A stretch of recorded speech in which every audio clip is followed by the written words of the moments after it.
They say betrayal doesn't begin with the act, it begins with a subtle shift in rhythm. A small change in routine that quietly eats at the edge of your peace. That's what happened to me in the spring of 2002 in the gray lull between late winter and early bloom, when the air was still too cold to carry hope, and my wife's laughter had started to sound off. I was 38 then. A father of two, Caleb was 6 and quiet like me. Emma was 4 and still liked to sneak into our bed in the middle of the night. We lived in a quiet suburb outside of Des Moines, Iowa. Life wasn't flashy, but I'd worked hard to make it safe, predictable. I'd built everything on consistency. Same coffee every morning, same late-night tuck-ins, same tired arguments about who forgot to take the trash out. So when my wife, Rachel, began making those trips, those long, unexplained days with her parents, it felt like a splinter just under the skin. Not immediately painful, just irritating.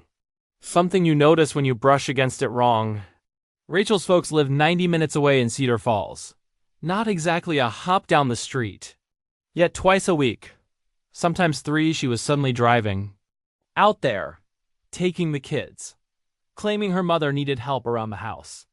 Her part-time job at the library didn't conflict, so I didn't have a real reason to question it. But the timing was too precise, too convenient. Still, I tried to silence the doubt. Told myself I was paranoid. Told myself that suspicion was just the ghost of my parents' divorce whispering through my veins. But Caleb and Emma kids are honest in the way that cuts deep without trying. One evening, while Emma colored at the kitchen table, she chirped, "Mommy went to lunch with a man again." She wore lipstick like when you go to parties. Again! That word hit like a punch to the ribs. I didn't speak for a minute. Just stared at her small, innocent face, then at Caleb, who was staring down into his mashed potatoes like he was trying to disappear inside them. He knew. They both did. And they were too young to carry that weight. I waited until the kids were asleep. Then I asked Rachel directly. She laughed, too loud and too fast, the way she always did when she lied. My mom needed groceries. Why are you always so suspicious lately? I wanted to believe her. God, I wanted to believe her so bad it made my throat burn. But belief requires consistency, and nothing about her behavior was consistent anymore. That's when I started tracking her mileage. Every morning before she left, I wrote down the odometer reading. When she got back, I checked it again. It didn't take long to confirm what I feared, over 400 extra miles each week. And none of those could be explained away by the library or her parents. I felt like I was walking on a frozen lake, and with each step, I heard a new crack beneath my feet. Then fate handed me the key. One afternoon while I worked from home, I walked past the office and saw her OL email open password scrawled on a sticky note, taped beside the monitor like a carelessly tossed grenade. I hesitated, hand hovering over the mouse. Then I clicked. The emails were there. Dozens. Her and her college roommate, laughing about Rachel's little escapades, meeting up with some high school ex named Bob. No last name, just Bob. My wife's words curled around my throat like barbed wire. His wife let herself go after their 3rd kid? She looks like she bathes in gravy now. Another. Motel was gross, but the company made up for it. I printed those emails with hands that trembled, but not from sadness. It was rage, hot and wild and unfamiliar. I didn't confront her, not yet. I needed everything. I needed precision, not passion. So I called James, an old high school buddy who was now a local sheriff's deputy. I told him I needed someone who could find out exactly what my wife was doing without spooking her. James gave me a name, Ron X Cop turned Pie. Discreet, relentless, and thorough. Ron reminded me of an aging Wolf. Gray at the temples, voice like gravel, and eyes that looked like they'd seen too many truths people didn't want uncovered. I gave him the emails, the details, the mileage logs. He nodded, made no promises, and vanished into the background of my life. Weeks passed in limbo. I still kissed my children goodnight with a smile on my face, helped Emma with her ABCs, and sat through dinners where Rachel pretended not to be itching to leave again. My house had become a stage set, and I was the unwilling actor pretending. He didn't know the script had been rewritten behind his back. Then Ron delivered his report. I still remember the manila envelope sliding across the diner table. I opened it slowly, afraid of what I'd find, but craving the confirmation like an addict craves a hit. Photos, dozens. Rachel entering and exiting a cheap motel on the outskirts of town with a tall, balding man I didn't recognize. Dates. Times. Receipts. She was dropping the kids off with her parents, all right, but then she'd go meet Bob for lunch. Then to the motel for hours, and afterward pick the kids back up like nothing happened. I stared at those photos until my vision blurred. There she was, the woman I'd promised forever to, walking into a $59 a night cesspool with another man like it was her damn job. Ron said quietly, "You want me to dig into him?" "The guy she's seeing?" I nodded. What I needed now wasn't closure. It was fire. Ron came back 2 weeks later with everything I could have asked for and more. Bob was married. 3 kids of his own. Worked as a VP of sales for a regional construction supply company owned by his father-in-law, no less. Now that was interesting. The wheels in my mind began to turn. I took a walk that night, 4 miles through the cold spring air down Silent. Streets and past dim porch lights that flickered like dying promises. I didn't feel sad anymore, I felt sharp. Focused. My grief had calcified into strategy. This wasn't just about my wife's betrayal, it was about a man who walked into my life and decided it was his playground. He broke into my world, stole my trust, disrespected my children, and laughed behind my back. No apology could fix that. And I wasn't about to let him walk away clean. Asterisk, asterisk, I didn't sleep the night Ron handed me that envelope. I sat in the living room long after the house had gone still, Rachel sleeping upstairs in a bed I suddenly wanted to burn. The kids breathing softly behind closed doors, wrapped in the innocent ignorance I was desperate to preserve. The fire had started in my gut, and by sunrise it had reached my chest. But I wasn't going to yell. I wasn't going to scream or break plates or throw her out. No, that's what people expect. Rage is loud and messy and short-lived. I was aiming for something slower, more surgical. I'd seen what unchecked fury could do. My own parents had shown me. My dad threw my mother's belongings on the front. On the night he found out she'd been sleeping with her coworker. There'd been crying and screaming, police lights painting our walls red and blue. My siblings and I huddled in the basement with our hands over our ears. That wasn't going to be my kid's story. So I called my lawyer, a woman named Karen, with a voice like steel and eyes that didn't blink much. She listened to everything, calm, meticulous, like a surgeon prepping for a procedure. "We'll file on grounds of irreconcilable differences," she said. "The infidelity won't matter much in court unless it affects custody. But it'll affect leverage. Especially once she realizes how much you know." I wasn't interested in punishing Rachel legally. I wasn't even thinking about custody. I knew she'd always be their mother, and no courtroom could take that away. What I wanted was for her to feel what I had felt. Not for a moment, but for months. I wanted her to sit in silence and wonder what came next. And Bob? Bob needed to lose everything. I asked Ron to do one more thing. I handed him an extra copy of the report and said, "Find Bob's wife. Make sure she sees everything." He didn't ask why. He just nodded and left. That same week, I went into full ghost mode. I made no comments about her trips, no snide remarks. I even kissed her on the cheek before she left for one of her grocery runs to Cedar Falls. She smiled like a snake.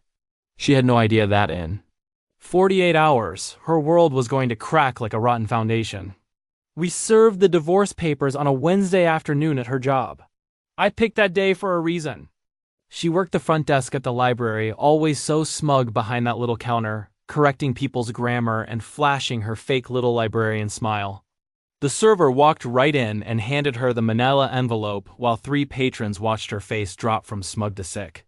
She didn't call me, didn't text, didn't show up at home until after 9 p.m. When she finally walked through the door, her face was pale and tight, like her skin didn't quite fit anymore. "What the hell is this?" she demanded, waving the envelope like she'd never seen one before. I stood from the couch, calm as a preacher. It's what happens when you take your family for granted and think nobody's watching. Her jaw dropped, but not because of the tone. Because I wasn't yelling. That scared her more than rage ever could. "Wait, are you seriously doing this over some emails? That was months ago." It wasn't even serious. I walked past her. grabbed the copy of Ron's report I'd stashed in the cabinet and handed it to her. "Page 4, I said.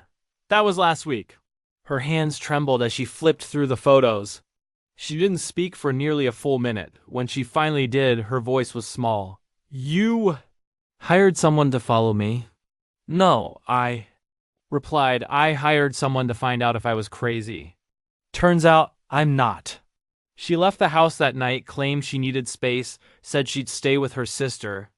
I didn't argue. Let her run. Let her feel the emptiness I'd felt in our marriage for years. But I wasn't done. Because while Rachel was watching her world quietly collapse, Bob's life was about to erupt in flames. Ron met Bob's wife, Tracy, on Thursday. They met at a quiet coffee shop on the east end of town, and he gave her everything. The emails, the timeline, the motel photos. I wasn't there, but Ron called me afterward and said, "She didn't cry, she got quiet, cold. I think she's the type who hits back hard." Good. Because I didn't want to be the only man bleeding from this betrayal. By Monday, Bob had been fired. Apparently, Tracy's father, the owner of the construction firm, called him into the office and laid everything out. No shouting. Just termination papers and security escorting him to the parking lot. He'd been sleeping with another man's wife while cashing that man's payroll checks. Poetic, really. By Friday, Tracy and the kids had vanished from their family home. Emptied the joint account first, according to court documents I'd later dig up. Froze the assets Bob had access to, filed for divorce, and had a sheriff serve him a temporary restraining order. I heard from Ron that Bob showed up at the house 3 days later furious, drunk, pounding on the door until Tracy's brother stepped outside and punched him so hard he broke his nose. There was blood on the sidewalk, screaming in the street. Neighbors recording with their phones. Bob got cuffed and stuffed into the back of a cruiser that night, and I sat at my dining table sipping whiskey, watching the ice melt and wondering how the hell I'd ever thought that man could take something from me and walk away clean. Rachel called 2 weeks later. "Did you do this? Did you tell his wife?" I paused, let the silence twist around her spine before saying, "No, I didn't tell her. I let the truth do the work." She cursed at me, called me manipulative, petty, vindictive. "You're damn right," I said. "You cheated on me, humiliated me, made our kids lie for you, and I took it.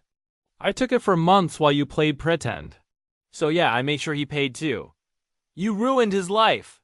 No, I corrected. You both did that yourselves." She hung up. That was the last real conversation we ever had.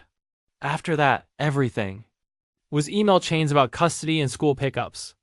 I didn't respond to anything that didn't directly involve the kids. My heart had hardened in places I didn't know could freeze over, but it was better this way. Clean, quiet. Final. Asterisk I used. To believe that justice was something you found in a courtroom or on the edge of a confession. That was before I watched the woman I once promised forever to get exposed like a cheating student caught with the answers written on her sleeve. That was before I saw Bob's picture on a local crime blotter, his face bloodied and jaw wired shut, after trying to force his way into a home he no longer had a key to. Real justice, true, silent, undeniable justice, lives in the moments when you take your pain and turn it into precision. The weeks that followed felt empty at first. Not peaceful, not healing, just hollow. Rachel had moved into an apartment across town and began the slow process of pretending to be the kind of mother she hadn't been in years. She picked the kids up twice a week, took them to the zoo, bought them junk food, and tried to look like the fun one.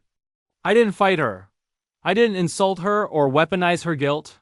I didn't have to. Kids know who shows up for them. They might not say it, but they know. And Bob? Well, Bob disappeared completely. Last I heard, through a friend of a friend, he'd taken a job in another state, some small sales gig in Ohio or maybe Kentucky. No one knew for sure. What we did know was this: he'd lost his job, his house, his family, and his access to the life he once treated like a joke. I didn't smile when I heard that, not because I didn't feel vindicated, but because I had already moved beyond it. Revenge, for all its fire, only burns bright when you're holding the match. Eventually, you have to drop it and walk away. Or it consumes you too. The turning point came one Saturday afternoon when I took Caleb and Emma to a county fair just outside. Unkini. They were laughing, their faces painted like tigers, fingers sticky with cotton candy. And I realized I hadn't thought about Rachel or Bob for nearly 6 hours. That felt like freedom. Not the kind you shout about, but the kind you whisper thanks for. After the divorce was finalized, I moved into a new home, a modest one-story on a quiet street with a porch swing and a red door I painted myself. That door meant something. It was the first thing in years that was purely mine. No shared keys, no buried secrets behind it. Just me and the kids. We created new routines there, movie nights with popcorn, pancake Sundays, building IKEA furniture and cursing at the instructions. Simple, honest life. One night, quiet, observant Caleb asked, "Dad, are you happy now?" And, without hesitation, I said yes, because I was. Not because everything had been fixed, but because I'd finally stopped letting someone else write my story in the margins of their lies. I didn't track Rachel's life. I didn't stalk her social media or ask the kids what she was up to. That chapter was closed. Done. As far as I was concerned, she existed only as their mother and nothing else. I could nod at her during school plays and keep the peace without ever forgetting the war she started. That's a kind of strength, too. Bob's ex-wife, Tracy, reached out to me once about a year after the fallout. She sent an email, short, polite. "Thank you for doing what I couldn't bring myself to look at. My kids and I are doing well. Hope yours are too." That was it. No long explanation. No need for more. We had both survived different fires, hers more public, mine more internal, but we had come through with our heads high and our children still believing in something better. To this day, people ask if I ever regret what I did. If I regret exposing them, blowing up their lives, burning the bridge so hot it left nothing but cinders. And my answer is always the same, no. Because they weren't just cheating on their spouses, they were betraying families, disrespecting vows, stealing time from children who didn't deserve. The confusion or lies, I didn't set out to destroy Bob's life. But when I found him desecrating mine, I didn't hesitate to light the match. Some people only learn through collapse. And some betrayals deserve nothing less than ruin. I've rebuilt. Since then, not just my house or my routines, but my identity. I'm not just the man who was cheated on. I'm the man who saw the fire coming and chose to walk through it instead of pretending it wasn't there. And every morning when I sip my coffee on the porch and watch the sun touch the tips of the trees, I remember the day she left, I thought, my life had ended, but it was only beginning. Not as a husband, not as a victim, but as a father who chose honesty over comfort, resolve over resentment, and peace over pretending.